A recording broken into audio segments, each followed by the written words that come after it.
tea is epic.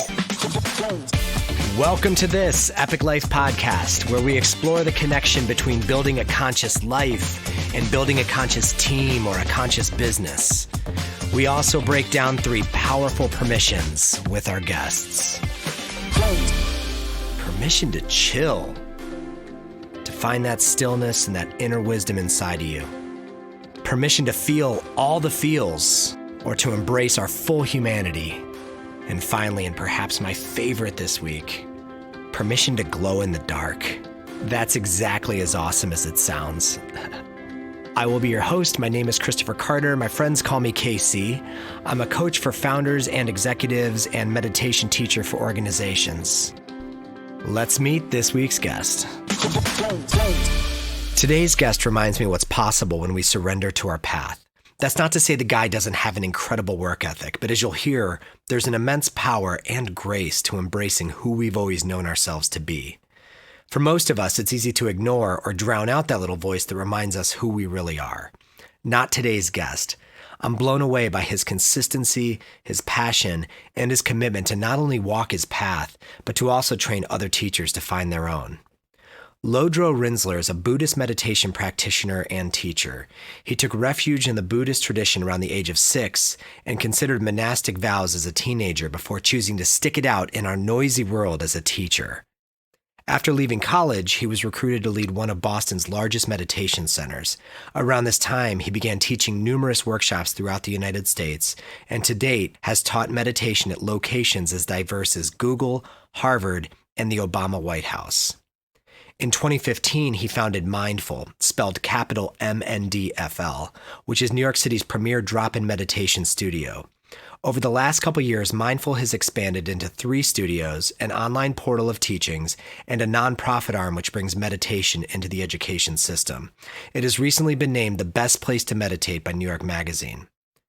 Lodro is the author of 6 books, including the best-selling The Buddha Walks into a Bar, Walk Like a Buddha, The Buddha Walks into the Office, Sit Like a Buddha, are you seeing a trend here? How to Love Yourself, and sometimes other people, and Love Hurts, Buddhist Advice for the Heartbroken. His books translate Buddhist meditation principles for modern times and have been featured in the New York Times, the Wall Street Journal, The Atlantic, and on CBS, Fox, and NBC News. We cover a ton of ground in the conversation that follows, beginning with probably the darkest year of his life. We talk about how he balances his many organizational responsibilities along with his spiritual practice. We also cover the messiness of householder life. Householders, incidentally, refer to people like me or like Lodro who choose to remain in the world with a family while pursuing the spiritual path. We also get into the curriculum design and the requirements for Mindful's meditation teacher training. Along the way, we talk about Mindful's commitment to building a balanced, diverse team that leads with kindness as a core value. We hear Lodro's tips on navigating an increasingly uncertain world and his relaxed approach to writing and publishing so many books. We conclude with an epic bequeathal. I couldn't help but pass on a gift that gave both of us a bit of a laugh. My afternoon at Mindful was blissed out. I was invited to join a group meditation on opening the heart. Our interview followed almost immediately. If you're in New York City or passing through, a class at Mindful is highly recommended. Please enjoy this heart-opening and wisdom-permeated conversation with a young teacher and author who is truly revolutionizing the way meditation is taught and delivered in the big city.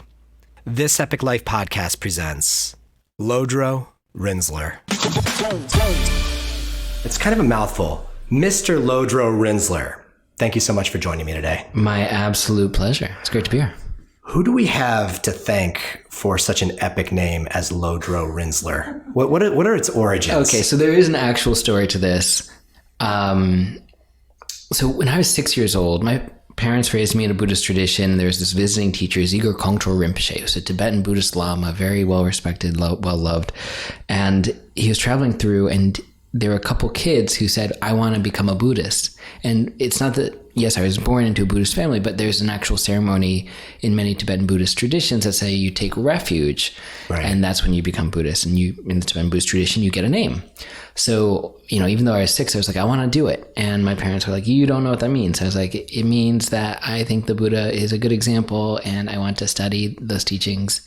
And there's a community. And they're like, yeah, actually, that's basically it. So I sat down and make a long story short, You kind of nailed it at 6 years old. It's like Om Tat Sat. You like had all I couldn't do the ceremony. It kept I was sitting next to a kid and we'll call him Max because I forget his name after all these years. And Zika Kongtrul was like, repeat after me. And you say your name, take refuge in the Buddha, the Dharma, and the Sangha. And both Max and I say, I, Max Goldenschmidt, take blah, blah, blah. And he says, no, start again. And again, I repeated Max's name. And after a third time, he just points at me and says, what's your name? And I said, Paul Rinzler. He goes, good enough, we're going on. And he gave me the name Lodro Rinzler, which means boundless intellect, because I couldn't get the ceremony right. Now, the interesting part is that my parents, my father's side of the family dates way back to Germany. And in some sort of ancient Germanic, I've been told that Rins means veal and that we were butchers. So it was that we were known as butchers. Wow. So if you put the two together, Lodro Rinzler is actually butcher of intellect.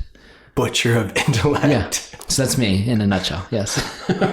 What was the first part of intellect? It was boundless. Was it boundless? Yeah, that would be tadul. It would be one of the Tibetan words for it. Also, tai is another. Boundless intellect. Wow. Lo is mind, and dro is like it goes. Yeah. So in some sense, it's like the mind that goes sort of quickly. Mm-hmm. So intellect. Well, it seems to serve you well. Yeah, I butcher it pretty regularly. Yeah. You have not crossed paths yet with any other Lodro Rinzler, correct? No, that is correct. That'd be amazing. So on this podcast, we explore this concept of 3 permissions. And these 3 permissions, I think of them as access to our highest expression. And you can interpret them however you wish. They are the permission to chill. We're sitting in Mindful Studios, Upper East Side. Permission to feel all the feels, access to our full humanity. And permission to glow in the dark. And you could interpret that however you wish. Do any of these resonate with you today, or what do the permissions to chill, feel all the feels, or glow in the dark mean to you? Yeah, I love this. So I will say, as you said, we're here at Mindful and, learning to chill, learning to actually relax and not be so productive in a city like New York and just be with what's going on is wonderful. But the thing that really speaks to me in that is feeling all the feels, because there's some basic acknowledgement of our humanity within what you said there, of we all have messiness and we all have brilliance, and we could actually be in touch with all of it. Like that we don't have to level up and be the perfect person. Once we've got the perfect job and the perfect spouse and the perfect amount of money in our bank account, which as far as I can tell is all very much not a reality that we can just achieve magically, then we're good. It's actually things are constantly in flux and there's always messiness, and that there's a lot of feels that are there, and that's okay. Yeah. I remember Joseph Goldstein, who's a teacher I admire in the Buddhist tradition, the Insight tradition in particular, gave a practice which is basically that as we're meditating and something, we're doing mindfulness of emotions, the emotions that come up, it's just saying, it's okay to feel this. Yeah. Which when I heard it, I was like, oh my God, it knocked me over. Wait, if I'm angry, even as a Buddhist teacher, it's okay for me to feel this. Doesn't mean I run out and yell at someone, but it's okay for me to feel it. Yeah. Which is sort of phenomenal. Anyway, that's what resonated for me. Yeah, the permission piece of it, especially in such a volatile, chaotic world right now where there's all sorts of weirdness bubbling up. Yeah. So you shared that amazing story about the Rinpoche when you were 6 years old. How old were you when you were seriously considering becoming a monk? Great question. I was 17 years old. So my parents sort of stumbled across me meditating when I was 6. And I, was it 6 or 8 when it's 6, I believe, when I took refuge. And then I started doing weekend retreats when I was 11. And then 17 years old, and my parents were like, how about this cool opportunity where you go up to this monastery for a summer? And I basically, at 17 years old, was a typical teenager. I said, I got nothing else to do, So I said yes, and I went off and I shaved my head and took the robes, the whole 9 yards. It was actually a really positive experience for me. And after leaving that, I was like, this is beautiful and just not for me. And it's actually not uncommon, I believe, in the Tibetan Buddhist tradition to do temporary ordination, where you sort of test the waters and do see if this is the thing for you, because who really knows at first? And it's seriously the biggest commitment one could make of their own life too. So yeah, that was actually the next question, was what drew you back to creating what you have in this busy, loud, material world? Like, what was there a moment of insight, or was it a way of life that made you think that the monastic path wasn't for you? Yeah, it was like I was 17 years old, so it was more of like I didn't envision a life outside of what had been laid out for me yet. Yeah. And I think that's pretty common at that age, where it's like, well, the expectation is that I'm going to, in my case, go to college or, do something else. It was actually a year later when I was 18 years old and I had gotten into a nice school, and I was driving to go visit a friend. I just graduated from high school, and I got into a really bad car accident, and it devastated me. I'm lucky to be alive today. And I sort of stumbled out, and my mother was at a Buddhist center in Vermont, and basically, like, the moment that she actually heard from me, she's like, I need you to be here, because she's like a mother that wanted to nurture her child. And I was able to sort of like quickly get checked out, and I was physically okay, and I was able to travel. So I went up there, and that was the moment that I turned to a really wonderful teacher, Khenpo Sotrim Jamsa Rinpoche, who's now, in India, sort of, may he live many years, but it's possible that he may not. And he granted me this private interview, which was so wonderful. And I said, in the context, he gave me this practice to do. And in the context of that, I said, should I stay here and do that practice? Maybe I shouldn't go to college just yet. And maybe I should, really deepen my practice and study. And oddly enough, this very learned Tibetan Buddhist master who escaped through Tibet into the mountains of India turned to me and goes, no, go to college. So I did. And he was right. I mean, it was like the idea of like, maybe I should just practice and study all the time, not even as a monastic, as a lay practitioner. It was like, no, be in the world. Like, I've always been sort of goaded into like, go be in the world. What do you think he saw in you to share that with you, that insight? I think, I have no idea in retrospect, but I for me personally, what I sense is that, a lot of the work I do at this point, maybe because of the guidance of these teachers, is not just how do you meditate, but how do you bring the meditation teachings off the cushion and into the world. Mm-hmm. So I don't know if anyone saw that in me. So the integration into everyday modern life. But because of the guidance of excellent teachers, that's sort of been a focus of mine, of like, okay, mindfulness and compassion, cultivate it, but then go bring that to your work, your family, your relationships, your friendships, everything. Mm. In retrospect, do you think it would have been a sigh of relief had he said, okay, stay on? It would have been an easier path, or? I don't know. It's a whole other, like multiverse, right? Where I just said, I'm going to just keep practicing the Dharma, and maybe I never would have like done anything other than that. Yeah. And even today, I look at some of the work that I do, and I think, how do I keep making meditation accessible? And then other days I wake up and I say, what if I just, went into a cabin and practiced and just lived really simply off of $10 a day or something. Just got a little place and just practice all the time. So I still have that impulse in me to just lock myself up and do the work. And that's what retreat is for, right? That is, At this point, I'm trying to do a couple days of retreat every month. Just sort of really prioritize it, sort of add 2 days on to the end of a weekend or in front of a weekend, and just do something. And I know you're a Buddhist, and could you tell me a little bit about your lineage, like what? There's 4 main traditions of Buddhism in Tibet: the Kagyu, Nyingma, Sakya, and Gelugpa. And the Kagyu and Nyingma traditions spawned many excellent teachers, one of which was Chogyam Trungpa Rinpoche, who brought a lot of teachings to the West, and that became known as Shambhala, and my parents were practicing under him. So I was trained and studied in that tradition for a bazillion years. I'm no longer part of that tradition, but I study with a lot of other teachers. It's actually been sort of an interesting time of like, oh, okay, I'm not just doing Shambhala teachings, although the Shambhala teachings themselves are quite beautiful. Yeah. But I love, we were talking right before we came on, some of the teachings from people like Reverend Angel Kyoto Williams, Sensei, Lama Rod Owens, but also people in the Insight tradition like, Joseph Goldstein, Tara Brach, Sharon Salzberg is a dear friend and I would like to think mentor. So it's been really interesting studying like different modalities and different focuses because there's such a heavy emphasis of the Vajrayana in Tibetan Buddhism and in Shambhala to really focus. A lot of my work in the last 4 or 5 years has been on some of the foundational teachings that the Buddha spoke personally. And, obviously it's a game of telephone after 2,600 years, but just going back to those root teachings of like, what did he say? And like what did he emphasize and what do we emphasize here in the West, which is often very different.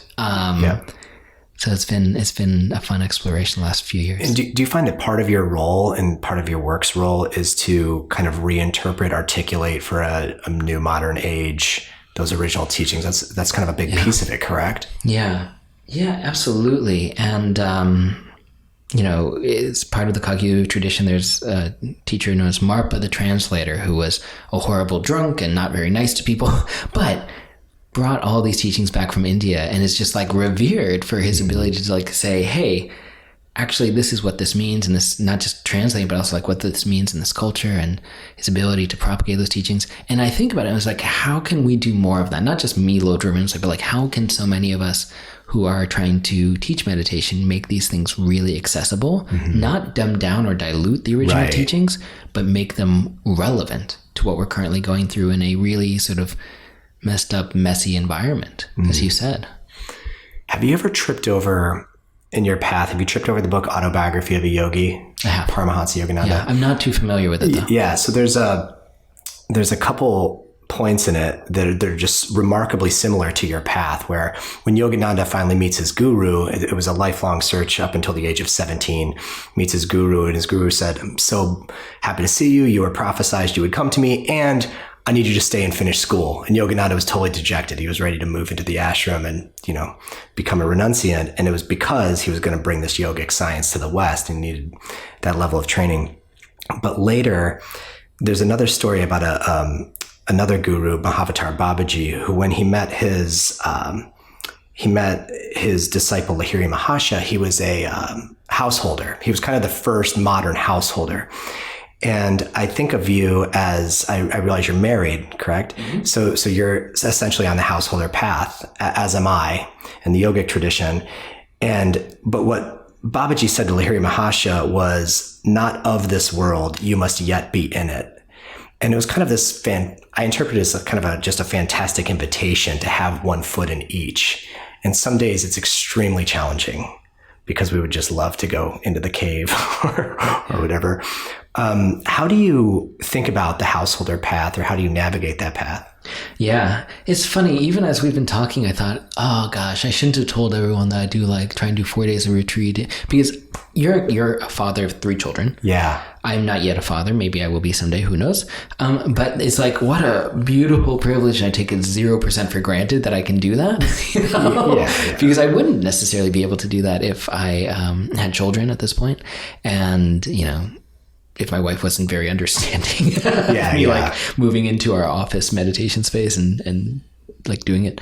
But I think for many people, what this means is not that. It's like, how do I even find the 10 minutes a day to do it? Yes. And that's really what I'm more attuned to, because I work with a bazillion students who are much more disciplined than I in many ways. They'll get up at 5 a.m. and, go and sneak into the other room and meditate, and their kids will wake up and knock on the door. And it's, I was meeting with a meditation student online a couple months ago, and he was literally locked himself in his bathroom to get some space. And I was like, okay, I get that, right. I can understand it. So I think that's sort of the path of the householder, right? It's not like this beautiful balancing act where we're constantly, yoga, body, in the way that's often typically represented in those magazines. It's like we're always thin and pleasing and, beautiful and shiny. And it's like, no, I think this actually may be a distinction between these two worlds, that meditators come it's okay for us to portray ourselves as just like really messy human beings, and that's cool. And the messiness of householder life is very real. Yeah. Not that there probably isn't messiness in the monastic life, but there's some sense of like, you and I are in a society right now. We're taking this time and we could sit here and make this into a gossip podcast, right? And trash talk people we know in common. And, that's going to send a certain thing out there into the world. Instead, what we are doing is like actually trying to talk about things that are meaningful and might even be helpful to people. So that's what we're putting out.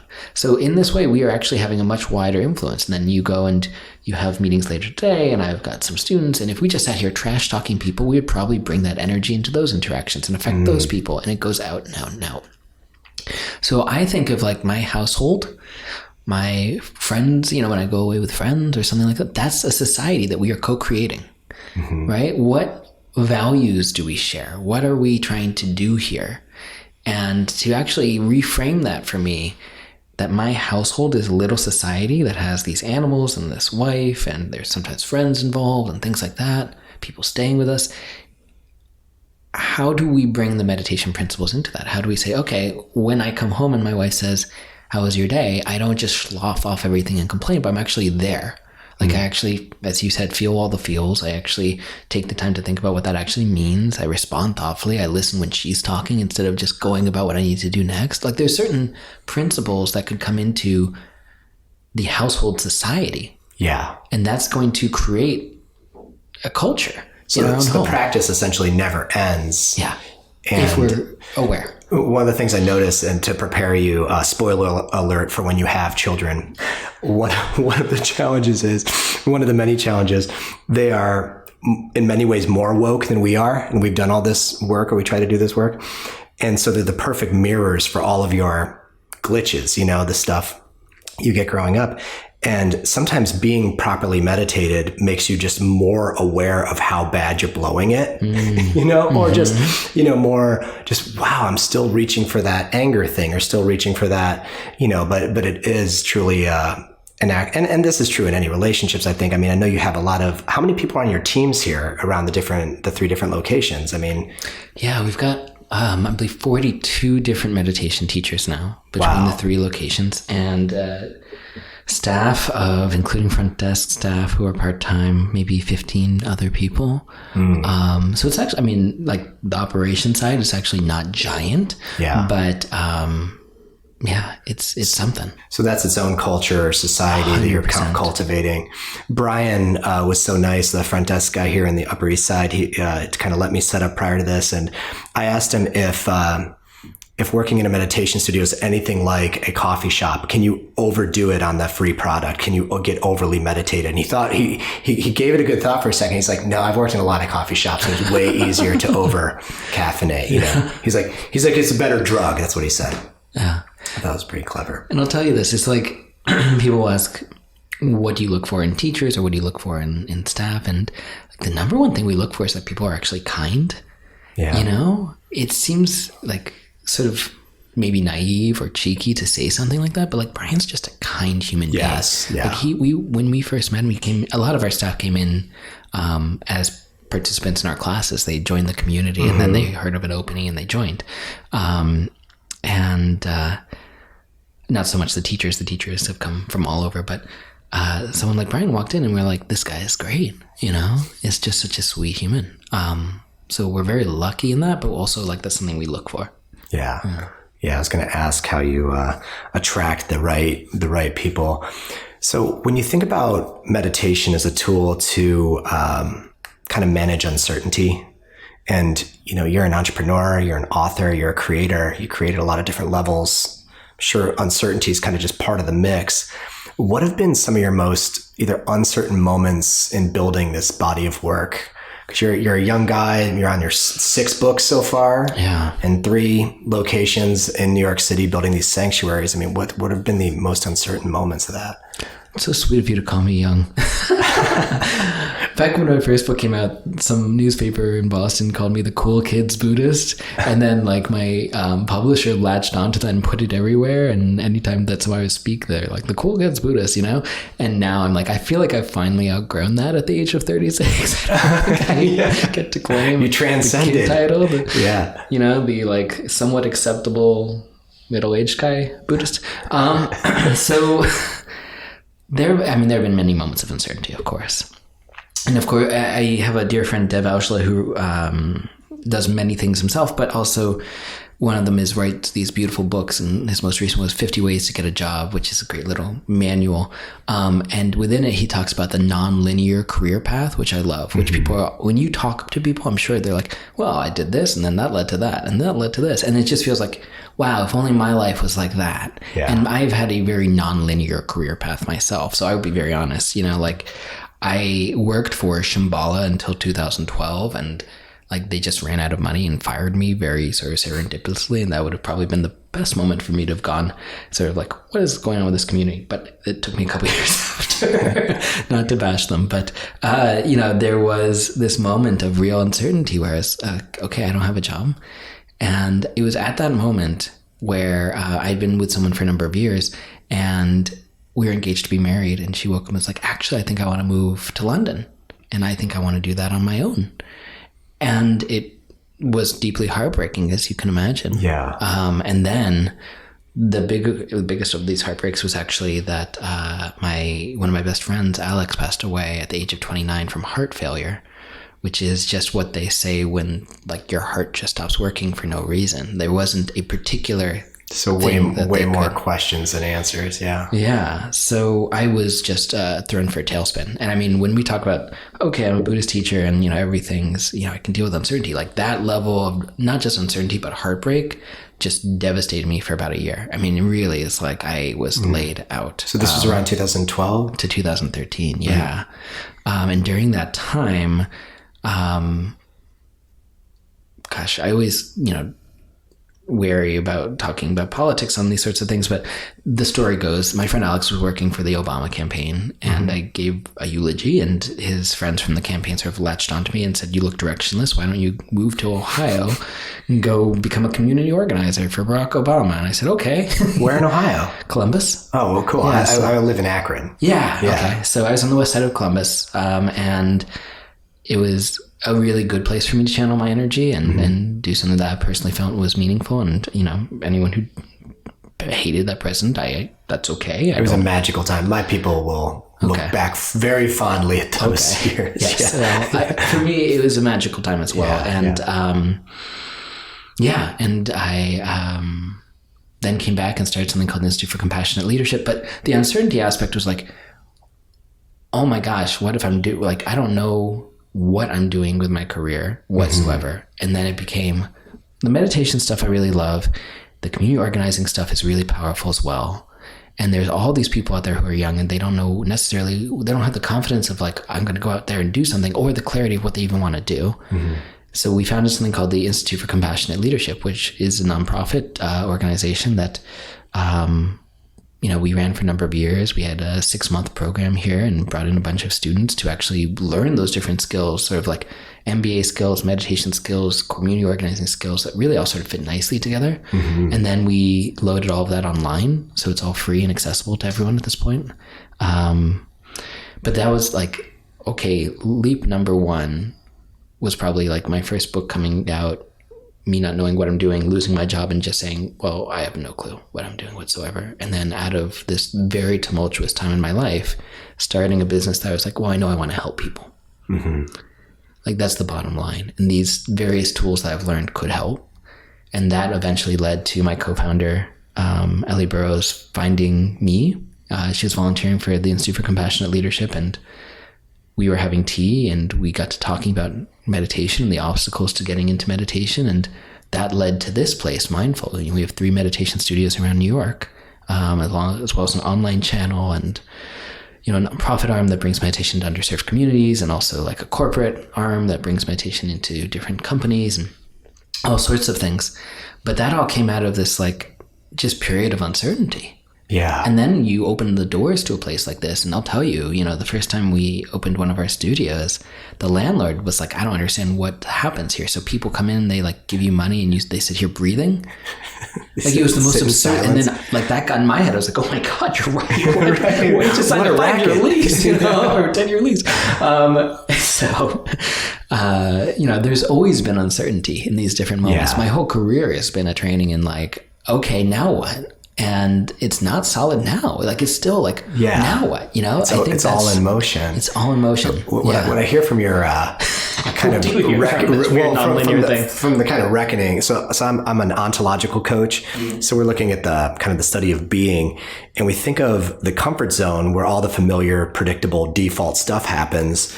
You basically got launched into the field of possibility, which is magical because look at all the stuff that's bloomed and been created in a short amount of time. And it's got to be scary as hell sometimes because it sounded like every frame of reference you had, from romantic to friendship to career to everything, identity in a lot of ways was just stripped away. Yeah. It was. And, I think that was a time of like really deep heartbreak, and then a time arose out of that of a long period of healing, and I think like if the intention is sort of the through line, that intention of like, I think meditation can help people, and how can I make that sort of happen? That's sort of been the thing that's really supported me along the way. Yeah. So it sounds like a lot of discovery, maybe dharmic path, all that sense of purpose and meaning kind of came out of that. Yeah, I think so. So to kind of shift gears a little bit, you mentioned a few different teachers, maybe just before we started rolling. You're fortunate to be surrounded with so many great colleagues, co-creators, mentors like Sharon Salzberg, Susan Piver, who's a mutual friend. These days, where do you go to deepen your practice and your teaching? Yeah, good question. That's a period of like open exploration because I'm trying so many different things. There's a teacher known as Kilung Rinpoche who wrote a beautiful book called The Relaxed Mind, which is the 7 stages of how we actually work with the basic practices. So I'm studying with him, and he travels a fair amount, and I think there are opportunities for me to continue to deepen in all sorts of ways. So like in addition to like the meditation teaching, it's also like looking at issues of patriarchy that are out there, issues of racism. And there's lots of education that I'm doing, even within the confines of mindful roundness, which is great. Like we bring in so many different guest teachers every single month for really interesting topics. So even like, Sharon, as you mentioned, it's like a mentor and a friend. I've first started studying with her when I was 18 years old. It was half my life now. Yeah. So, like someone like her, it's like she's here every month. And also I'm like, gosh, the next time she's leading a long retreat, I want to go on that. So it's such an interesting thing where I feel like these days, sure, I can go see Kilung Rinpoche. He's a beautiful, wonderful teacher, but like I learned so much from, there's this term in Buddhism, Kalyana Mitra, which is spiritual friend. And these are, sometimes it's someone who's way far ahead of you on the path, and sometimes it's someone who's just a few steps ahead. And there might be times, for example, where like, Susan and I are co-teaching and I know something a little bit more in one area and she knows something more in the other, and we learn from each other. Yeah. And it's magnificent. So that sort of, mentorship and friendship and all of it sort of comes together, it's sort of beautiful for me. Susan and I got into a pretty cool conversation yesterday around kind of being your own teacher at this stage, because she wrote a letter last year addressing some of the challenges in the Shambhala community. And I was acknowledging her leadership around that. And one of the lines she said in there was, "We are truly on our own and it's okay." And I thought, similar to your story of transformation, it's got to be weird and scary if you grew up in a particular, or you spent so much time in a particular structure, but then to go out and to kind of rely on maybe some of the structures you've built is another powerful opportunity too. Yeah, it's a beautiful way of thinking about it, and I appreciate that. Where, as I mentioned, when we built Mindful, we were like, we need this to be a really kind and safe space for people. And that meant stripping away a lot of jargon that might scare people or imagery that might be intimidating or confusing, but also just like when you walk in, I don't know if you had this experience. I hope you did. I guess you got here right before class, but yeah. No, I did get a great welcome. Show you around and give you the tour and let you know where the bathrooms are and like give you some free tea. And like there has to be a culture of caring in these places. And, I came up in an organization that didn't really do that well. And I stayed because I was born into it and raised in it. And I didn't actually know anything else. But I think a lot of the way that Mindful was built was like counter to what I had known was to be somewhat oppressive to people, particularly people of color, trans people, people who walk in and see a sea of white people who look like you and me. It's just not going to be a culture that's going to accept and be inclusive of everyone. So we really built Mindful with this idea of diversity of teachers, diversity of staff. At this point, we are predominantly a woman-led business. And, most of those women are women of color. And thank God for the divine feminine, by the way. Like, if anything could heal the world. Yeah. Like, it is. It's like this moment in time where it's like this place is in not my good hands, but like the good hands of like lots of good people. Yeah. And so even to come full circle to what we were talking about, like, with this diversity of teachers, I'm exposed to so many different things I was not before. In terms of other perspectives than I had ever been, that I had ever had access to before. So it's not just like we built a cool thing. It's like I'm benefiting just as much as anyone else from this, not just the culture of kindness that's been here, but these incredible teachers that we have, these 41 other teachers who are all learned in different ways and all also constantly evolving and being their own teacher or studying with other teachers or both so that they keep, I don't want to say leveling up, but like they keep growing and evolving. And it's been cool to watch over the last 3+ years how some of these teachers have just taken upon themselves to like really kick it up a notch in their own practice and study so that they show up for the students in a really monumental way. What's so cool in that is I hear your humility as a leader and as a teacher, as a founder, to be so open to learning, to appreciate this time as like a period of like hyper evolution for yourself versus any need to tell people how to do things. It's more just, what do you think? How should we go about this to build something that's never existed before? Yeah. I mean, Mindful at its best is a collective. It's a lot of the things I've been doing the last couple of months is really just sitting down one-on-one with all of our teachers and just saying like, how is it going for you? Tell me what's going on in class, like when you're leading, because I only know what happens when I'm leading. And what should we do? And what events should we do? And like, what are the needs of the community? So like really trying to do this as grassroots as possible. Sure. There are times where we will just like host community meetings and just say whoever wants to come and bring ideas, and we build events around them, and then no one comes. It's sort of a mishmash, but it's not all, sunshine and unicorns. But the spirit is to be as inclusive as possible. And it's led to this incredibly diverse community where our youngest member is 9 and our oldest is 81. Wow. People come from all over New York, which is wonderful. They are all shapes, sizes, colors, you name it. It's not that like, sometimes you think of a place like this and you think, it must all be like middle-class white people, and it's really not, which is something that I'm so happy about. I did a class at 2 p.m. today. Thank you, by the way. It was an amazing experience. Justin was incredible. Accessed the heart space. Very, very cool. And the group in there was a totally diverse melting pot of awesome people. Lots of accents, lots of different backgrounds. It was cool. So picking up on your teachers that you mentioned, you have so many teachers here. I'm just so blown away by the curriculum of teacher training that you've built. I was nerding out on that site, and I'm almost afraid to turn a lot of my students and friends onto it because they'll all flock to New York City or at least clog your application box. What went into designing that? Can you talk a little bit about the variety of what you expose them to, and talk about what went into some of the thinking behind that? Because it's really, really impressive. Thank you for saying that.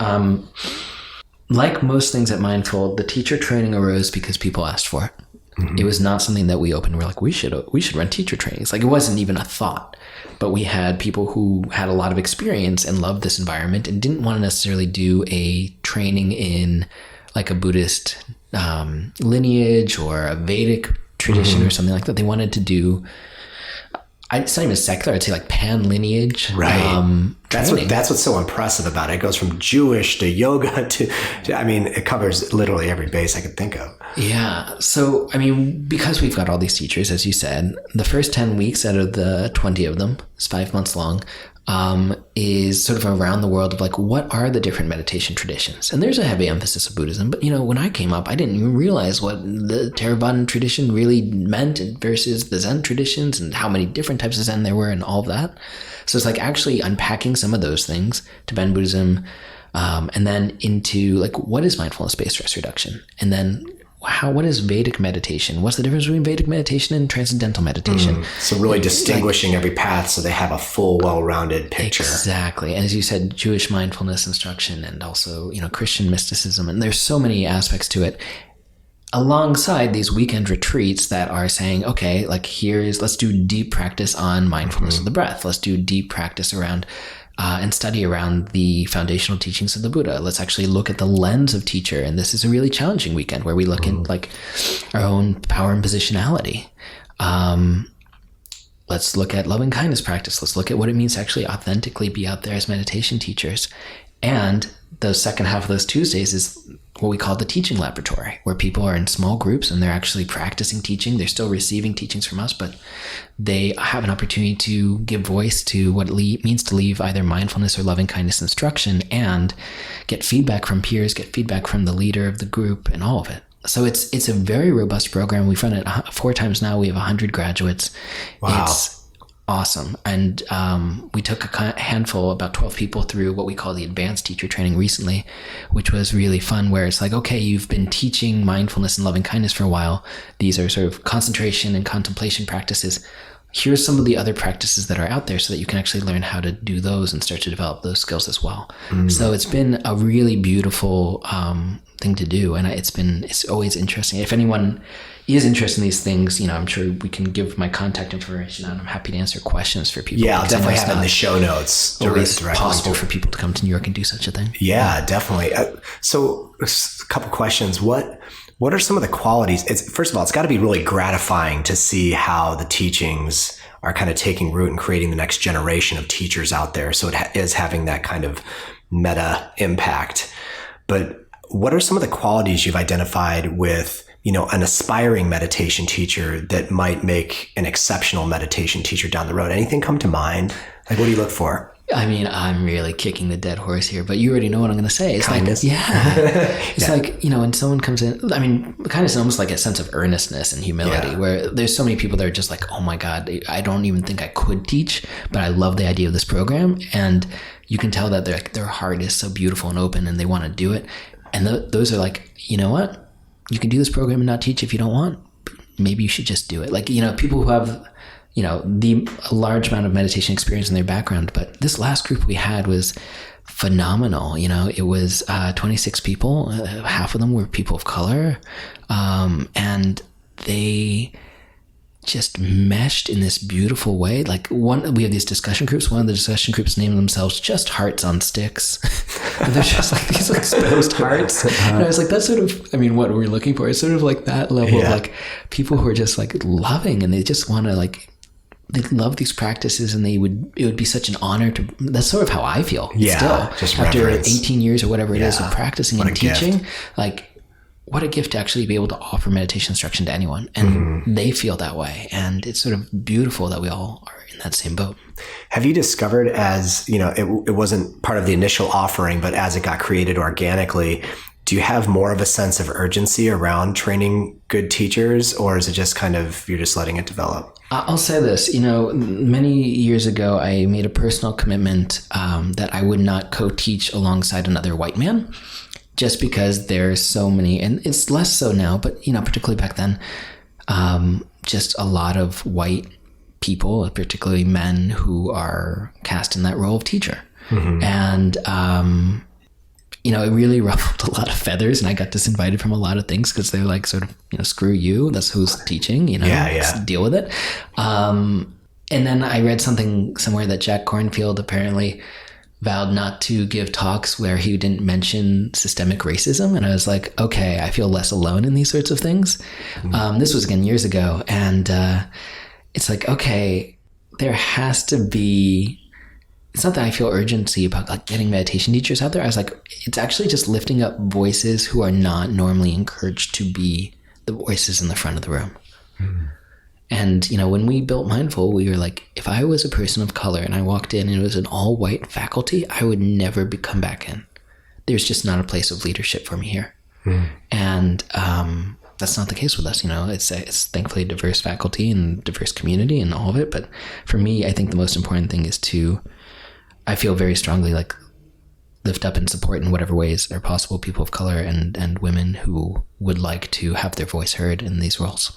It makes me think that there's, again, like another level of impact there, that they will take the teachings back to their communities, their respective communities as well, that might not have had access to those before if people weren't trained. Or, what does it cost the community if the person of color walks in and decides to just walk out if they're turned off, and then what does it give them access to on the other side when they're trained? It's pretty cool.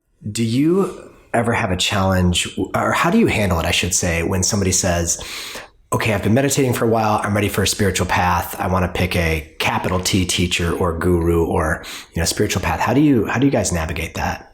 Yeah, I think a lot of times when people say I want a teacher with a capital T, they sort of want someone to boss them around and tell them what they ought to be doing on their path. And it's almost like a conversation, like if you've ever been like with a friend who's like, I just need to find a girlfriend. And you're like, well, maybe what you need to do is like take some time and get to know yourself better. Like and like maybe something might come up, right? Yeah. It's sort of like that conversation, but you're not going to just be like, don't get a girlfriend, right? You sort of have to talk to them from the point of view of like, all right, why? What are you looking for? And like, what do you not trust in your own path? And this is not to say that people shouldn't have, as I said before, like Kalyana Mitra, spiritual friends that like they study with and they get their advice. But, if people would like to go find a capital, T teacher, guru sort of person, great. But I think they need to sort of understand what that relationship is, which is not as much like that person bosses you around. It's they give you practices and you may not see them for 1 to 3 years. That's right. Sort of part of it. And or ever. Yeah. And that's it's different than what they think it is. So that's the other part. It's sort of like, let's clarify what you would find. When in fact you might just want someone to sort of mentor you a little bit or make recommendations on retreats and things like that, which is a whole other relationship. So I'm hearing like kind of re-presence them to the path they're already on and kind of just settle into that, get comfortable with it. Yeah. I mean, listen, I'm in New York City and it's very common for people to want the next thing. Like we want more and we want to do it quickly. And that level of like, well, let's slow down and just sort of see what your needs are and where you want to go. And it's not that we're trying to trap people in just doing basic meditation all the time. It's like, who do you want to talk to about your next steps, as opposed to necessarily finding like you have to sign some dotted line with anyone about this. Sure. Yeah. Like coaching them away from just the next hit or the next level or the doing of spiritual path versus the being on it. Very well put. I love that. Yeah. So I'd love to hear your long-term vision for Mindful. Like, where do you see this, and also if you could couple in there too, what have been the challenges of building these sanctuaries in urban environments? Because I'm just blown away when I come up from we talked about it before we came in here, come up from the street, come to the second floor, and you are in kind of a different vibration. It's very quiet. It's very chill. You forget the city's outside. What are some of those unique challenges, and where do you see this experience being in another 5-10 years? Yeah, it's a good question. I mean, there is like just the whole design of it is meant to be a sanctuary, to like everything down to the fact that there is free tea and that the cushions are comfy and you can hang out after class, that half the square footage of all of this is dedicated to community space. It's sort of like we're meant to actually be somewhere that is quiet and safe and as we talked about before, like caring. Where will mindful be? I don't know. It's so funny. A bazillion years ago, right when we opened, I believe, I was on Dan Harris's 10% Happier podcast, and he asked the same question. And I played we're just trying to be here in the present. We're meditation people. And he we're friends, so he can do this. So he took me to task and was like, come on, everyone knows that business is like a shark. Like the moment it stops moving, it dies. And I was like, oh my God, I didn't know that. So I put the fear of Buddha in me. But I still feel that way. It's like the growth has been so organic from 1 to 3 spaces that one of our teachers was like, I have this inspiration about bringing this into the school system. And that's how the nonprofit arm got going. We didn't try and launch a corporate business. People started calling us and saying, can we bring this to our companies? Now we have, one of our people who was front desk, then studio manager, then senior studio manager is now our director of corporate partnerships. Like, it's crazy. It's just sort of grow organically. So I think, there's a lot to be done here, but I also think that there's room for us to grow online because not everyone can get here. Yeah. We have had people show up with their bags and been like, this is the first stop that I'm doing in my New York trip, which is awesome. We've had people... Me today, yeah. There you go, right? Yeah, it's awesome. I gotta try it. It's all downhill from here, I think. Yeah, you can come back.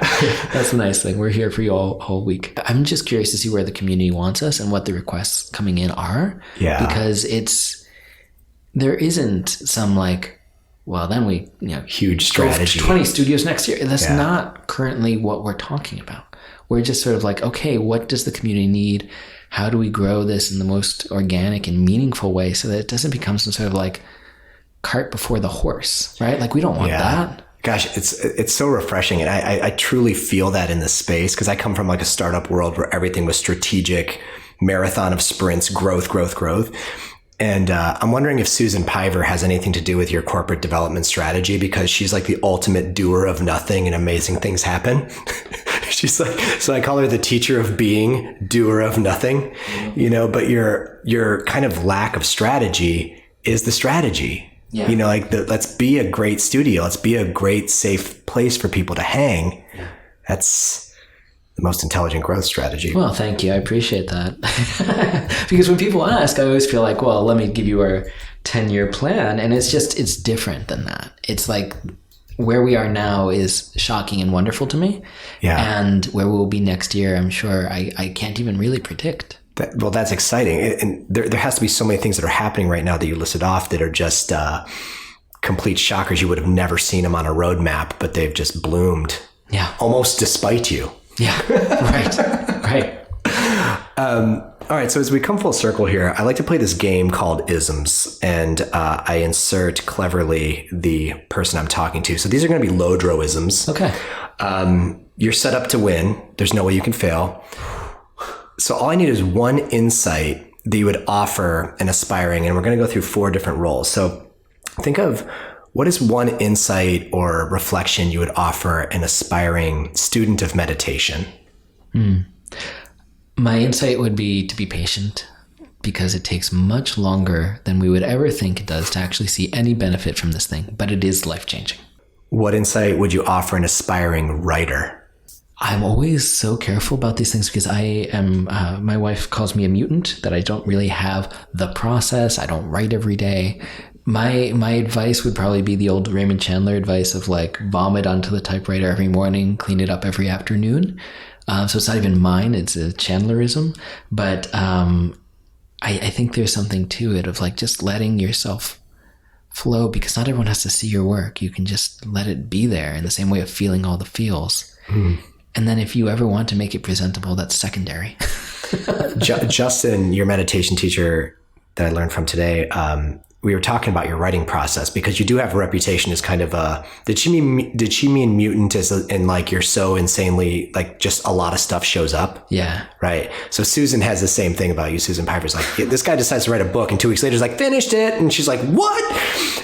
And, but when I was talking to Justin about it sounded almost like your books seem to be, periodicals that are companion to your path of where you are versus you're not trying to sit down and write scripture like a lot of people are when they tediously struggle with it. So good for you, man. Yeah, thank you. My current stuff right now is My wife fondly calls it, we'll see if this ends up being a title, Compassion in a Trash Fire, which is like, oh God, the world's on fire, sometimes literally. And like, how do we maintain sanity or compassion in the midst of this? Yeah. And it feels very different to me. And it feels like I'm actually starting to address some of the topics that are most dear to me, like the messiness of our humanity and, systemic racism and just all sorts of isms that are in global climate change, gun control, the things that even as I'm saying it, a listener might be like cringing at home, like there are ways for us to actually bring these practices to those things. Anyway. Have you ever thought about forming a Buddhist punk band called Compassion in a Trash Fire? Well, now I am. If you need a bassist, if you need a bassist, just let's talk. What one insight would you offer an aspiring teacher? Always be a student. Just like there's never a point at which like a meditation teacher is done.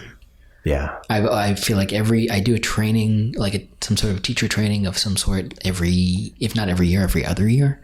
My retreats, it's like you should see the pile of books and teachings I bring into every retreat with me. It's crazy.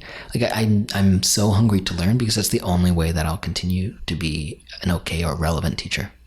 And last one, what insight would you offer a conscious business leader or somebody who wants to be an intentional business leader or founder? Yeah. My thing is to base your career and work around not what do you want to do, but who do you want to be? And it's the old resume qualities versus eulogy qualities thing. Like at the end of your life, do you want to be known for this long list of accomplishments and accolades or how many blanks you've sold in Q2 of 2019? Or do you want to be known as a loving person? Do you want to be known as a kind person or a generous person? Like what qualities, who do you want to be at the end of your life? How do you want to be known?